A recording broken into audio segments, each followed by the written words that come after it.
Իդեպ այս հարցազրույցներից հետո վստահ եմ, որ լինելու է նաև անդրադարձ իմ անձին։ Ինչ են ասել։ 3 անգամ կոտրել են Instagram-ս։ 2 անգամ կոտրել են Telegram-ս։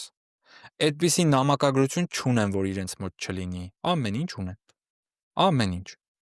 Արդեն մի տարի է անդադար հետևում են իմ տան մոտ մեքենաները, ինձ այնքան հատուկ իդեպ երևի այդպես մեկ իրենց վրա է ծախսվում, մեկ մեր այդքան գումարներ, որ իրենց անդադար հետևեն։ Հսկողության տակ եք, հա։ Այո, եւ արդեն տարուց ավել։ Դե ված չի, հատուկ պահպանության են դիտարկում։ Եվ ինչ։ Եվ ինչ։ Եվ ինչ։ Ուր է սա մեզ տանելու։ Սա երևի թե մեզ տանելու է դեպի հայոց գալիք հաղթանակ, որովհետև գիտեք, վերջերս սկսեցի դարձյալ գնալ մարզասրահ, սկսեցի մարզվել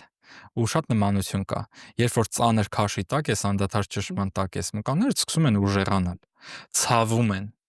Ու ես այդ միտք ունեցա, որ սկսեցի ուրախանալ, երբ որ մարզումներից հետո հաջորդ օրը ցավ կար, ուրախանում էի։ Ուրեմն լավ եմ պարապել։ Իսկ երբ մարզումից հետո անցնում էր մի օր ու ցավ չկար, տխրում էի, ասում էի, լավ չեմ պարապել, երևի քաշերը սխալ եմ ընտրել, քիչ եմ պարապել, ցավ չկա, մկանը չի աճում։ Ցավը արդյունքի Այո, ցավը ցուցիչ է, որ դու լավ ես պարապել։ Ցավը ցուցիչ է, որ դու արդյունք ես ունենալու շուտով։